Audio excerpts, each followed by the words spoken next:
여러분들께 봉독해드린 하나님 말씀 사무엘하서 16장 5절부터 14절에 있는 말씀을 통해서 듣고 싶은 말만 듣고 하고 싶은 말만 한다면 이라고 하는 제목으로 우리 함께 은혜 받기를 원합니다. 먼저 기도하겠습니다. 하나님 아버지, 오늘 사랑하는 주의 백성들을 아버지 집에 불러주시고 살아계신 우리 하나님을 예배하는 특권 주셔서 감사합니다. 이 예배할 수 있는 이 시간, 이 환경, 이 놀라운 역사를 허락해 주신 하나님께 예배하오니 주여 받아 주시옵소서. 여기 임재하셔서 하나님의 영광을 나타내 주시고 우리에게 말씀해 주시고 하나님 우리를 만나 주시옵소서. 종의 입술에 기름 부어 주시고 성령님 함께 해 주시기를 원하옵고 예수님 이름으로 기도하옵나이다. 아멘. 아멘. 그 미국의 GE라고 하는 아주 세계적인 회사가 있는데 그 회사의 전설적인 CEO였던 잭 웰치라고 하는 사람은 아주 탁월한 명연설가였지만 어릴 적에는 아주 심하게 말을 더듬었다고 그럽니다. 그러니까 말을 너무나 심하게 더듬는 것 때문에 친구들에게 놀림을 받고 왕따를 당하고 그렇게 해서 집에 기가 죽어서 집에 돌아오면 그의 어머니는 잭 웰치에게 늘 용기를 북돋아주고 했는데요. 이런 식입니다. 잭, 너는 두뇌 회전이 너무 빨라서 입이 따라가지 못해서 그러는 거야. 잭, 내가 말하는데 어려움을 느끼는 건 내가 말하는 사이에 다른 아이디어가 새롭게 떠오르기 때문이야 라고 이야기했다는 거예요. 이런 말로 격려를 받은 잭은 자기의 부족함 때문에 남들보다 더 노력할 수 있었고 그 부족함이 어느새 강점으로 변해가는 자신을 발견하게 됐다고 그는 이야기합니다. 보통 사람이 하루에 2만 5천 마디에서 약 3만 마디의 말을 하고 산다고 그럽니다. 이것을 책으로 쓴다면 70쪽 분량의 한 권의 책이 매일 나오는 셈입니다. 이렇게 많이 하는 말 한마디 한마디의 힘이 그런데 엄청나다는 사실입니다. 무심코 하는 말 한마디는 사람을 세우고 살릴 수도 있고 치료할 수도 있고 그런가 하면 상처를 주고 파괴할 수도 있다고 하는 겁니다. 잠언 12장 18절에는 말씀을 보니까 성경이 이렇게 말합니다. 칼로 찌름같이 함부로 말하는 자가 있거니와 지혜로운 자의 혀는 양약과 같으니라. 그러니까 누구를 찌를러서 죽이는 말도 있는가 하면 약처럼 치료하고 살리는 말도 있다고 하는 말입니다. 그런가 하면 야고보서를 통해서 말에 힘이 있음을 야고보서 3장 3절부터 5절을 통해 이렇게 소개합니다. 말의 영향력, 즉 말의 영향력이 얼마나 지대한가를 세 가지 이미지를 사용해서 설명했는데 먼저 이 말이라고 하는 것은 우리가 타고 다니는 말에 재갈을 물리는 것 같다는 거예요. 그러니까 이 재갈은 말을 순종하게 하려는 것인데 이것은 재갈이 말을 그걸 통해서 마음대로 움직이는 것처럼 우리 혀가 우리 인생을 그렇게 마음대로 주관하는 그런 매우 큰 힘이 있다 그런 거고, 또 하나는 아무리 엄청나게 큰 배라고 할지라도 그 배를 움직이는 것은 아주 작은 키라고 하는 거죠. 그러니까 이 작은 키는 마치 우리 혀와 같다는 겁니다. 그래서 우리 혀가 우리 인생을 자기가 원하는 이리저리 원하는 대로 끌고 다닐 수 있다 하는 겁니다. 그런가 하면 또 하나는 작은 불씨와 같다 그러는 거죠. 작은 불씨가 큰 불을 일으키고 오늘 그 불이 한번 나면 온 집이나 산이 다 타버리고 끝나는 것처럼 혀도 이와 같아서 불 같아서 결국은 온몸을 불사를 수 있다 하는 겁니다. 야고보는 계속해서 그 말의 영향력을 갖고 있는 오늘 우리 혀를 이렇게 이야기합니다. 다른 모든 생물은 사람이 길들일 수가 있는데 쉽게 길들여지지 않는 게 있다. 그게 뭐다? 혀다 그러는 거예요. 그러니까 길들여지지 않는 혀는 악독이 가득해서 잘못 사용하면 되돌리기 어려운 아주 치명적인 결과를 초래할 수 있다 하는 거죠. 길들여지지 않는 혀로 함부로 하는 말은, 우리가 함부로 말을 한다 그러면 얼마나 무섭고 위험하며 영향력 있는가를 우리가 보았는데, 사람들은 남의 말을 하고 특별히 남을 비판하고 험담하고 비난하는 일을 마치 몰래 먹는 떡처럼 맛있어하고 좋아한다고 하는 겁니다. 뿐만 아니라, 그런데 사람들은 문제는 이중적입니다. 남의 말하고 남을 험담하고 비난하는 건 그렇게 좋아하는 반면에, 다른 사람들이 자기를 험담하고 비판하는 것은 가장 힘들어하고 못 견뎌 한다고 하는 것입니다. 아주 죽기보다도 싫어합니다. 비판하고 비난하는 것은 좋아하는데, 비판받고 비난받는 게 죽기보다도 싫다고 그러면 이게 걱정이죠. 민수기 12장 1절부터 5절에 보니까 이렇게 이야기합니다. 모세가 아내 십보라가 죽은 이후에 구스 여인, 즉 이방 여인을 취해서 데리고 삽니다. 그런데 그것을 보고는 누인 미리암이 주동이 되어서 아론과 함께 비판하기 시작합니다. 그런데 여러분 아는 것처럼 하나가 걸리고 하나가 미우면 뭐예요? 나머지 다 걸리는 거거든요. 그러다 보니까 거기 걸리니까 전에 그동안 마음이 불편하게 쌓아놓았던 것들이 다 드러납니다. 모세가 좀 독단적이었는 문제인 모양입니다. 그래서 그는 이렇게 이야기합니다. 미리암 말하기를, 여호와께서 모세하고만 말씀하냐? 우리하고도 말씀하지 않느냐라고 이야기합니다. 요즘식으로 말하면, 너만 성경 보냐? 나도 성경 본다. 너만 기도하냐? 나도 기도한다. 너만 하나님의 종이냐? 나도 하나님의 종이다. 이런 식인 거죠. 그러니까 미리암이 선동을 해서 모세를 비판하고 비난하면서 몰아치는데, 모세가 한 말도 안 합니다. 그 비방에 대항하지 않고 그냥 묵묵하게 듣고만 있는 겁니다. 그랬더니 오늘 여러분, 모세가 그렇게 했더니 무너져 버린 게 아니라 그때 하나님이 개입합니다. 무슨 이야기? 2절에 보니까 여호와께서 이 말을 들으셨다, 그렇게 이야기하는 거예요. 오늘 그가 잘못을 했든 안 했든 상관이 없는 겁니다. 그 이야기를 하나님께서 우리의 비난하는 소리를 뭐 하셨더라고요? 들으셨다.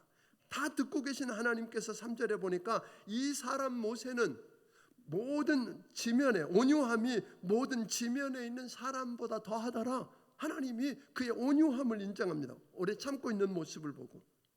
그리고는 하나님께서 미리암에게 말합니다. 너도 하나님 말씀 듣고 모세도 듣는다고? 나는 모세하고 대면해서 말한다? 그런 이야기거든요. 네가 어떻게 내 종, 하나님 말씀 모세를 향해 말, 내 종 모세를 비난하기를 두려워하지 않느냐? 무슨 말이에요? 모세 잘못한 거 그거 판단하는 건 내 몫이야. It's not your business. 네가 상관할 일 아니야. 그런 이야기거든요. 네가 상관할 일 아니고 그가 문제 있다면 내가 상관할 일이야 라고 이야기하는 것입니다. 그러면서 미리암 손에 나병이 바라게 합니다. 물론 일주일 후에 모세의 기도를 통해서 고쳐주셨습니다만, 오늘 여기서 하나 아는 것은 뭐죠? 누군가를 비판하고 비난한다고 하는 것, 그게 어떤 모양이든지 하나님이 다 듣고 계신다, 그런 이야기예요. 여러분 인정하세요? 내가 비난하고 비판하고 판단하는 걸 상대방이 잘못을 했든 안 했든 간에 누가 듣고 계신다고요? 하나님이 듣고 계신다. 그런데 문제는 뭐냐면 이것을 하나님이 아주 불편하게 여기신다는 거예요. 또 억울하고 분하지만 내가 곧바로 반응하지 않고, 그래서 죽을 것 같고 바보 같아 보이지만 그건 잘하는 일이다, 그런 거예요. 왜냐하면 다 듣고 계신 하나님이 나서실 거라는 것입니다. 사람들은 자기가 듣고 싶은 말만 듣고 하고 싶은 말만 하고 싶어하는 시대이기 때문에 오늘 그렇게 듣고 싶은 것만 골라서 내가 원하는 대로 듣고 해석하고 내가 하고 싶은 말만 내가 쏟아놓으니까 불에 기름을 끼얹는 것처럼, 문제를 더 키우고 피해를 더 키워서 점점 더 감당할 수 없는 지경까지 가게 되더라 하는 겁니다. 그래서 저는 오늘 본문으로 돌아와서 터무니없이 오해를 받고 비난을 받을 때 우리는 어떻게 해야 하는가? 이것을 오늘 다윗을 통해서 배울 수 있게 되기를 주의 이름으로 축원합니다. 오늘 본문은 다윗의 아들 압살롬의 반역으로 다윗이 예루살렘을 버려두고 쫓겨서 목숨을 부지하기 위해 신복들과 함께 절치부심하며 지금 피난 가고 있을 때 발생한 이야기입니다. 오늘 다윗이 그렇게 피난을 가는데 목숨을 부지하게 피난 가고 있는데 베냐민 지파의 마을인 바후림이라고 하는 곳을 지날 때에 그 사울 왕의 친척벌 되는 시므이라고 하는 사람이 나서서 다윗을 비난하기 시작합니다. 그냥 비난하는 게 아니라 욕하고 저주합니다. 저주하는 정도로 끝나는 게 아니라 돌을 던지면서 다윗은 마땅히 죽어야 할 죄인이라고 위협합니다. 이 시므이는 다윗을 저주하며 피 흘린 자여 사악한 자는 가거라 가거라고 외칩니다. 사라지라는 겁니다. 하나님께서 사울 족속의 모든 피를 내게 돌려서 네가 이런 일이 일어났다는 겁니다. 네가 사울을 죽이고 네가 왕이 되었지만 결국 하나님께서 오늘 네 나라를 뺏어서 내 아들 압살롬에게 넘겼다는 겁니다. 너는 피를 흘린 자니까 이런 화를 당하는 거 당연하답니다. 근데 여러분 이야기를 이렇게 듣고 보니까 성경 대탐험 사무엘 상하를 해보신 분들은 금방 이 이야기가 뭐 좀 이상하다는 거 생각 안 나세요? 안 해보셨어요? 성경 대탐험 사무엘 상하를 해보신 분들은 이 시므이가 지금 다윗을 향해서 비판하고 비난하고 험담하고 있는 이 이야기가 사실이 아니라는 거 금방 알게 됩니다. 다윗은 죄 없이 사울에게 쫓기면서 자신을 죽이려고 하는 사울에게 어떻게 했어요?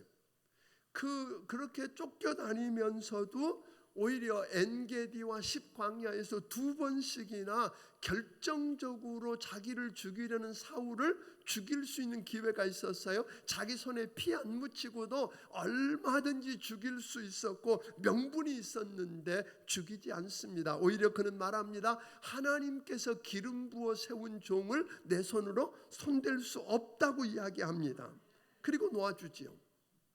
나중에 여러분 아는 것처럼 사울과 사울왕의 세 아들은 블레셋 군대와 전투를 하다가 오늘 사울이 부상을 입고 자기 스스로 결국 뭐예요? 자살을 하지요. 칼이 엎드려 자살을 하고 세 아들도 그 자리에서 함께 죽임을 당했는데 그 죽었다는 이야기를 듣고 다윗이 마치 자기 부모가 죽은 것처럼 애통해하면서 안타까워했던 거 우리는 다 알고 있는 것입니다.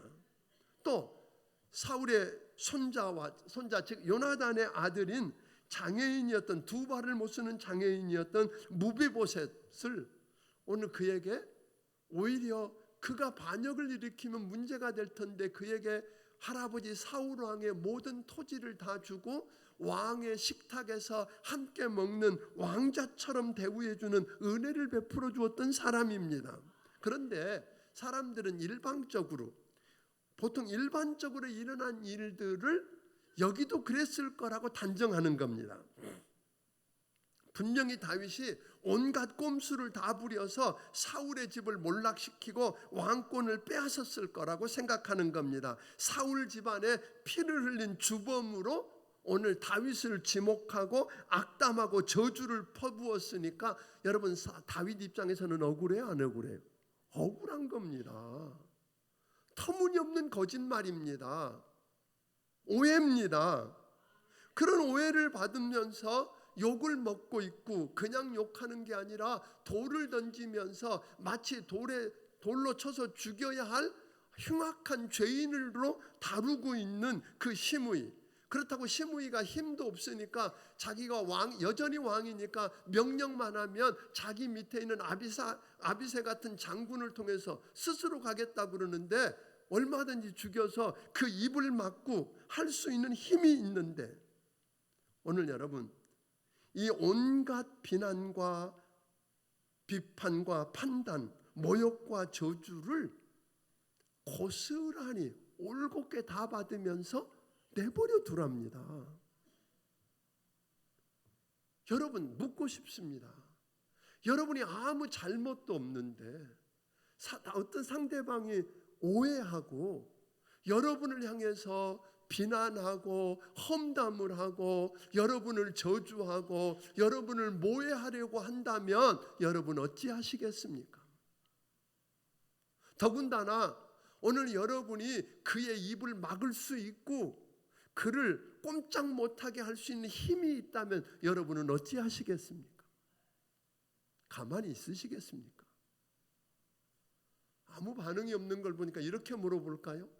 혹 여러분은 정말 죄 없이 오해를 받아서 다른 사람으로부터 비난과 험담을 받아보고 그리고 모욕과 저주를 받는 그런 아픔을 경험해 보셨습니까?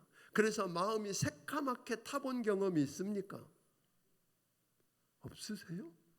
우와, 대단하십니다. 그런데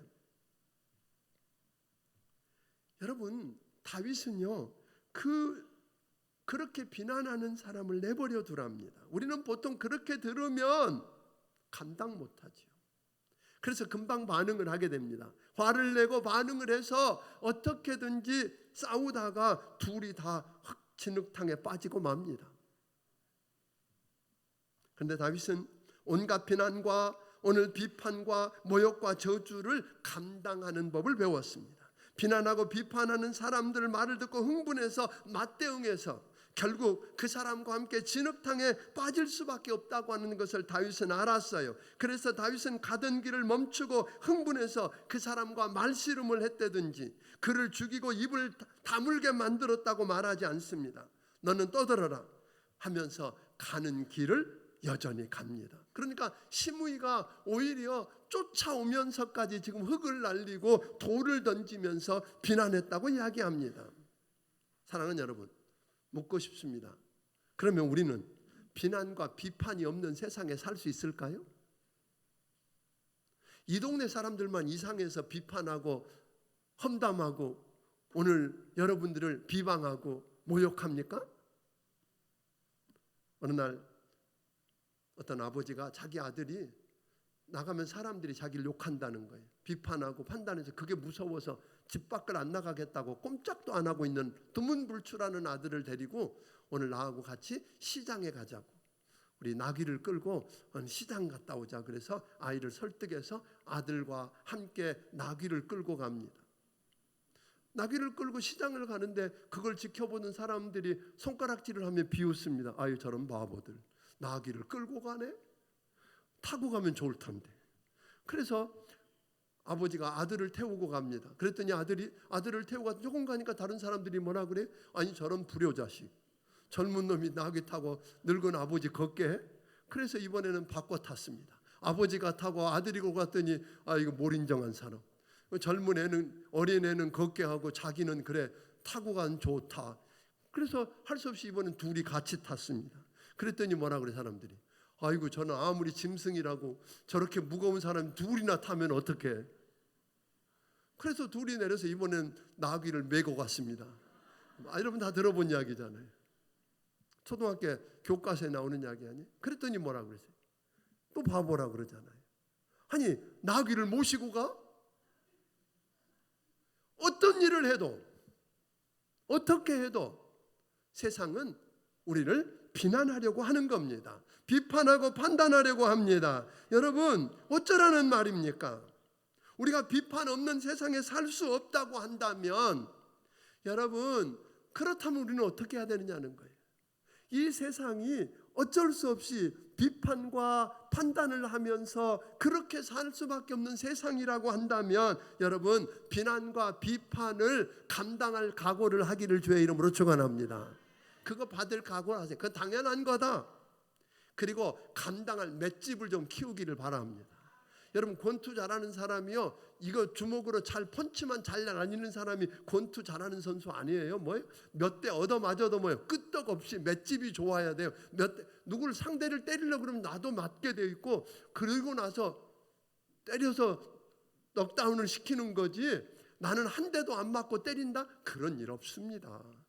그러니까 여러분, 누군가가 여러분을 비난하고 오늘 여러분을 향해서 비판하고 험담하고 그럴 때에 여러분 좀 맷집을 키우시기를 바랍니다. 그거 듣고 중리 사니 그러고 이제 뭐 큰일 난 것처럼, 세상에 난리가 난 것처럼 호들갑을 떨고, 오늘 그래서 이제 막 팔 걷어붙이고 죽기 살기로 나서서 두 사람 다 진흙탕에 빠지는 일 없게 되기를 주의 이름으로 축원합니다. 다 그런 줄 알고 있다가 때리면 좀 맞아봐요. 그러면 여러분 그럴 거예요. 지금 뭔가 속에서 딱 불끈 일어나는 게 있지요. 아니 계속 맞으면요, 무작정 맞고 견디라는 말 아닙니다. 다윗을 보세요. 다윗은 그렇게 비판을 받을 때, 다윗은 그런 말도 안 되는 터무니없는 오늘 험담을 들었을 때에 반사적으로 흥분하고 분노한 게 아니었어요. 왕이고 힘이 있으니까 입을 막고 죽이고 없앤 거 아니에요. 요즘 왕들의 이야기를 성경 대탐험 시간에 우두 시간에 계속하고 있는데, 어떤 왕은 하나님 자기가 듣기 싫은 소리, 듣고 싶은 이야기가 아니라 마땅히 들어야 할 소리를, 쓴소리를 이야기하면 그 선지자들의 입을 막아버리고 감옥에 가두기도 하고 죽이기도 하는 왕들을 보았어요. 그런가 어떤 사람들은 그것을 하나님의 말씀으로 듣고 그 앞에 엎드려서 자기를 고치는 사람도 보았거든요. 근데 다윗은 그러지 않았어요. 다윗은 시므이의 터무니없는 비판을 들으면서 그 속에서 하나님의 음성을 들었다는 거예요. 그 비판을 듣다가 오늘 저 사람이 하고 있는 말은 말이 아니지만 왜 저 사람을 세워서 하나님이 나를 비판하게 하는가 하는 이야기를 듣다가, 사울 집안에 내가 피를 흘린 건 아니지만 나를 위해서 목숨까지 내놓고 충성하던 우리아의 아내를 범하고, 오늘 그것을 숨기기 위해서 그의 남편 우리아를 죽이고 피 흘린 것이 생각난 겁니다. 그 피를 흘린 결과 내가 오늘 이 일을 당한다고 해석하니까 그는 겸손하게 낮아졌습니다. 오늘 오히려 그것 때문에 회개합니다. 그리고 그 비판 때문에 오히려 하나님 앞에 겸손히 다가갔습니다. 사랑하는 여러분, 그러다 보니까 그 비판하고 판단하는 시므이에게 신경 쓸 겨를이 없는 겁니다. 그러니까 그가 떠드는 것 무시하고 오늘 그 길을 여전히 갈 수 있었다고 하는 겁니다. 그리고 저 사람의 저주 때문에, 내가 원통함으로 인해서 내가 오늘 이 고통을 당하는 이것 때문에 하나님이 개입하셔서 선으로 갚으실 거라고 하는 확신을 가지고 주님을 바라보기 시작한 겁니다. 사랑하는 성도 여러분, 모세를 비난하던 미리암의 비난을 하나님이 들으신 것처럼 다윗을 비난하고 저주하고 욕하던 시므이의 소리도 들으신 줄로 믿으시기 바랍니다. 오히려 그것을 통해 분노하던, 오늘 분노하고 바로 반응해서 또 다른 죄를 짓는 게 아니라 그 까닭없는 비난과 비판을 통해서 하나님의 음성을 듣고, 오늘 그가 겸손해져서 자기 자신을 살피고 회개하는 다윗을 하나님은 귀히 여기셨습니다.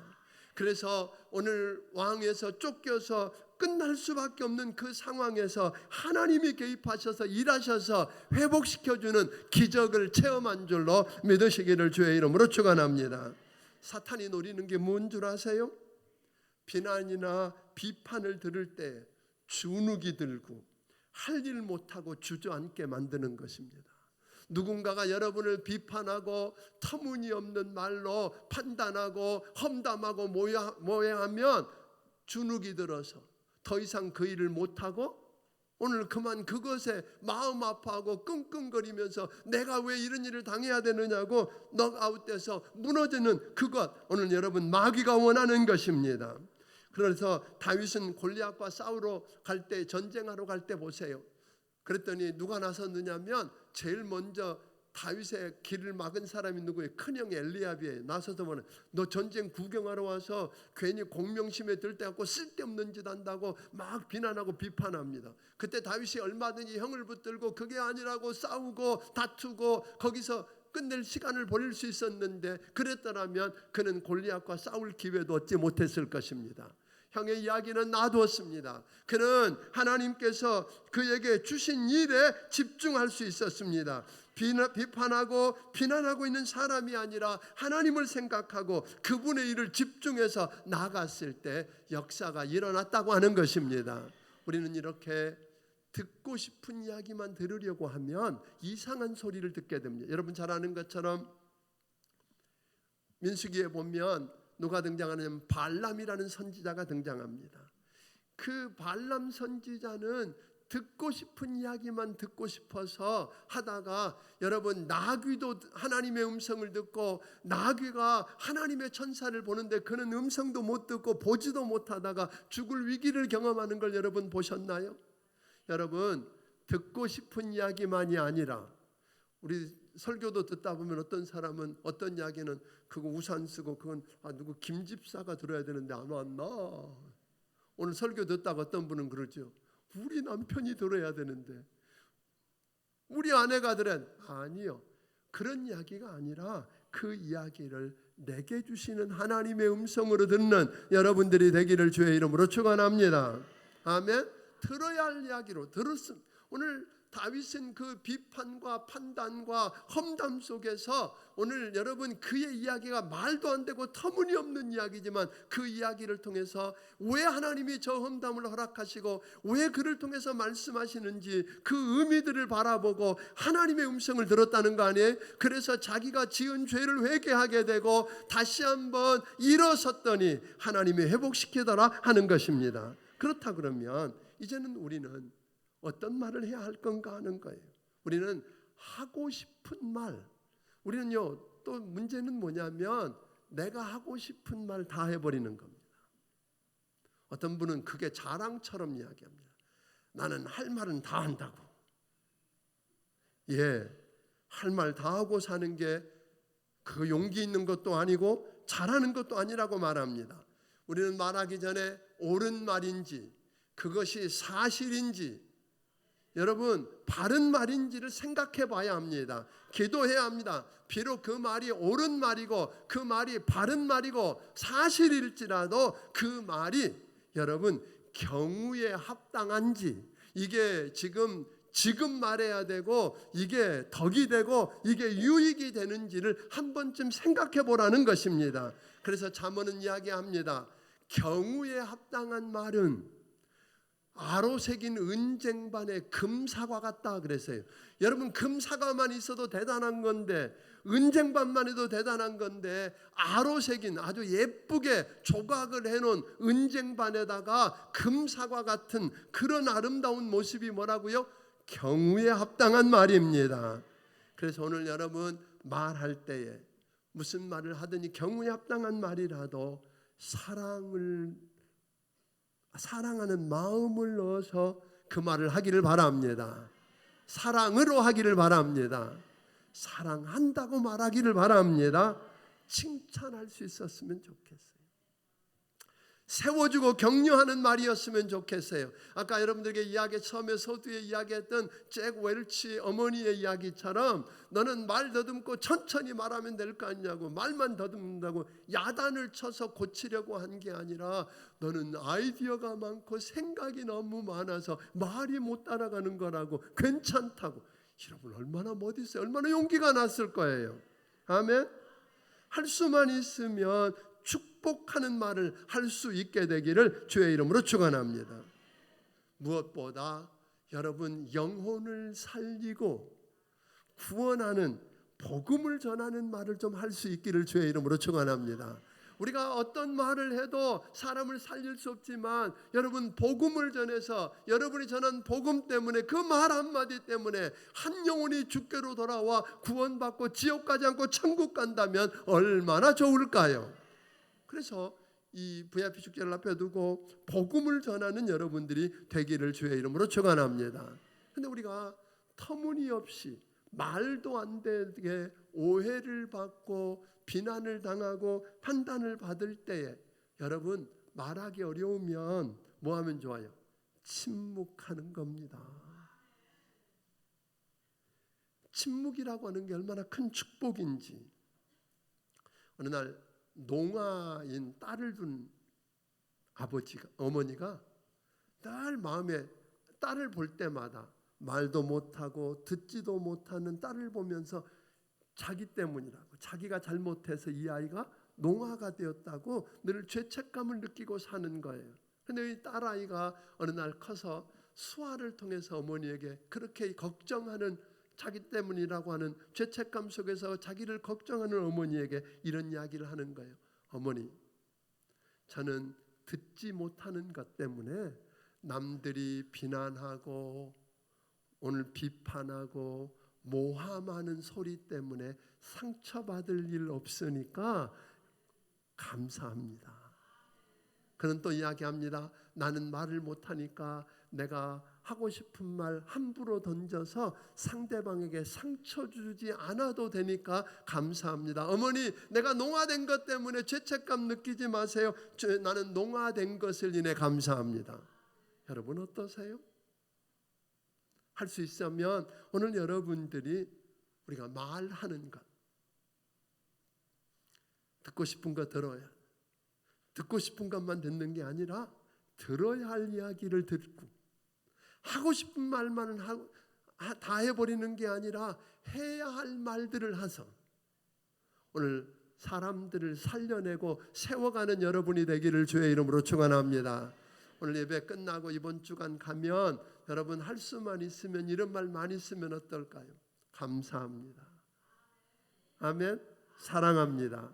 미안합니다. 괜찮습니다. 축복합니다. 여러분 이런 이야기를 할 수 있으면 어떨까요? 누군가가 터무니없이 여러분들을 모해하고 모함하고 비난하고 비판할 때 그것 때문에 기죽지 마세요. 그것 때문에 여러분 화가 나서 그와 함께 대들어서 진흙탕에 함께 뒹굴지 마세요. 오늘 그거 다 듣고 계신 분이 계십니다. 어느 날 하나님이 때가 되면 개입하셔서 일하실 것입니다. 결국 여러분 미리암이 문둥병이 걸리고 여러분 시므이가 어떻게 마지막 인생을 끝냈는지 우리는 다 알지 않은가요? 마찬가지입니다. 하나님이 이번 한 주간 오늘 여러분 또 특별히 우리가 이 VIP 축제를 앞에 놓고 말하는 것, 하나님 내 입술에 파수꾼을 세워 주옵소서. 그래서 무슨 말을 해야 할지 어떻게 해야 할지 알게 하시고 이 말로 축복이 되게 하여 주옵소서. 이것이 오늘 여러분의 기도 제목이 되기를 주의 이름으로 축원합니다. 기도하겠습니다.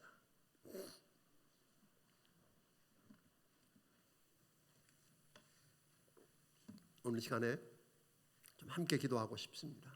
사랑하는 여러분, 혹 누군가가 까닭없이 오해하고 여러분을 비난하고 비평하고 판단하고 모함하는 것 때문에 속이 까맣게 타버린 적은 없는가요? 아니 지금도 그것 때문에 한숨을 쉬며 힘들어하는 분은 안 계신가요? 아니 그것 때문에 오늘 여러분 화를 내면서 함께 나아가서 대응하다가 함께 진흙탕에서 뒹굴면서 함께 무너져 갔던 적은 없는가요? 하나님 앞에 오늘 시간 용서를 구하면 어떨까요? 다윗처럼 하나님 아버지 오늘 그 문제를 통해서 하나님의 음성을 듣는 은혜를 주시옵소서. 오늘 그것을 통해서 나를 살피게 하시고 겸손하게 나를 들여다보고 오늘 나를 준비해서 듣고 계신 하나님이 개입하셔서 해결하시는 기적을 경험하게 하옵소서. 그 축복을 누리게 하옵소서. 하나님 듣고 싶은 이야기만 듣는 게 아니라 들어야 할 이야기를 듣게 하시고 하고 싶은 이야기를 다 해버리는 게 아니라 해야 할 말을 할 줄 아는, 입을 열 때마다 사랑한다고 감사하다고 축복한다고 미안하다고 괜찮다는 말을 통해서 축복이 되게 하여 주시옵소서. 무엇보다도 입을 열어서 오늘 생명을 전하는 복음을 전하는 입술이 되게 하여 주옵소서. 우리 함께 기도합니다. 고마우신 아버지 하나님, 오늘 시간에 우리 사랑하는 성도들을 불러주시고 아버지 하나님 이렇게 주의 말씀을 듣게 하시고 그 말씀 앞에 우리가 반응하고 다윗처럼 아버지 하나님 들여다봅니다. 비난받고 비판받고 모함을 들을 때에 무너져버린 것도 아니고 아버지 하나님 대응하고 함께 진흙탕을 뒹군 것도 아니고 아버지 하나님 왜 그 일을 만났는지 왜 그를 통해서 그런 일을 당하게 했는지를 생각해보고 하나님을 바라보고 아버지 하나님 죄를 깨닫고 다시 한번 그분의 힘으로 그분이 갚으시고 역사하는 걸 경험하고 일어서는 그런 은혜가 우리 성도들에게 있게 하여 주시옵시고 입을 열 때마다 축복하고 입을 열 때마다 칭찬하고 입을 열 때마다 하나님 감사하고 아버지 용서하는 그런 축복의 사람들 되게 하시고 복음을 전하는 사람들 되게 해 주시옵소서. 고마우신 아버지 하나님, 오늘 사랑하는 사람들을 이렇게 불러주시고 주의 말씀 앞에 서게 하신 것 하나님 감사합니다. 아버지 하나님, 오늘 다윗처럼 우리는 때로는 아버지 하나님 까닭 없이 오해를 받고 비난을 받고 아버지 하나님 모욕을 당하고 비판을 받고 욕을 먹을 때가 있습니다. 그때마다 아버지 하나님 무너지지 않게 하여 주시옵소서. 아버지 그것을 감당할 만한 맷집을 주시옵소서. 그리고 그때에 아버지 하나님 하나님의 음성을 함께 듣게 하시고 왜 그런 일을 만나게 하셨는지를 통해 겸허하게 나를 살펴보며 아버지 하나님 회개하고 그래서 하나님이 개입하셔서 일하시는 것 경험하게 하여 주시옵소서. 아버지 하나님 이제 원합니다. 우리에게 들어야 할 말만이 마땅히 듣고 싶은 이야기만이 아니라 들어야 할 이야기를 들을 수 있게 하시고 해야 할 말 하고 싶은 말만이 아니라 해야 할 말들을 하게 하시되 입을 열 때마다 감사가 있고 아버지 하나님 용서가 있고 아버지 하나님 축복이 있고 아버지 하나님 칭찬이 있고 그리고 영혼들을 살려내는 복음을 전하는 일들이 되도록 축복하여 주시옵소서. 오늘 저들을 통해 큰 영광 받으시기를 원하옵고 예수님 이름으로 기도하옵나이다. 아멘. 말씀을 기억하시면 찬양 드리며 준비하신 예물을 하나님께 드리겠습니다.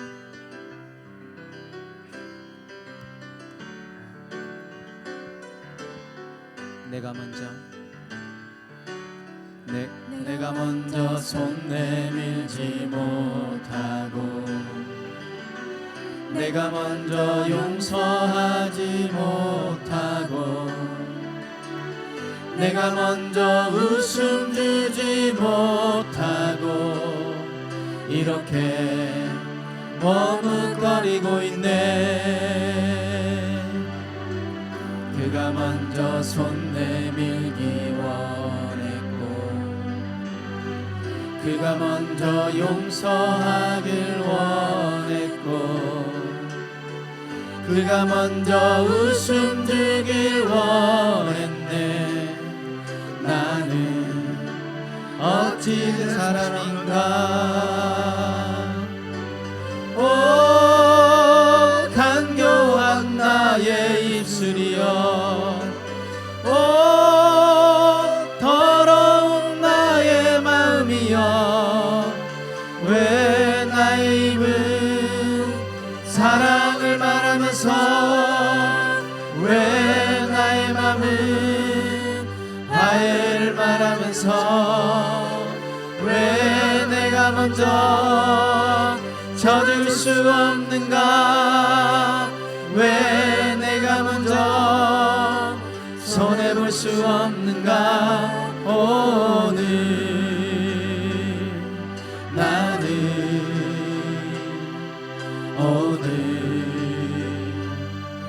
나는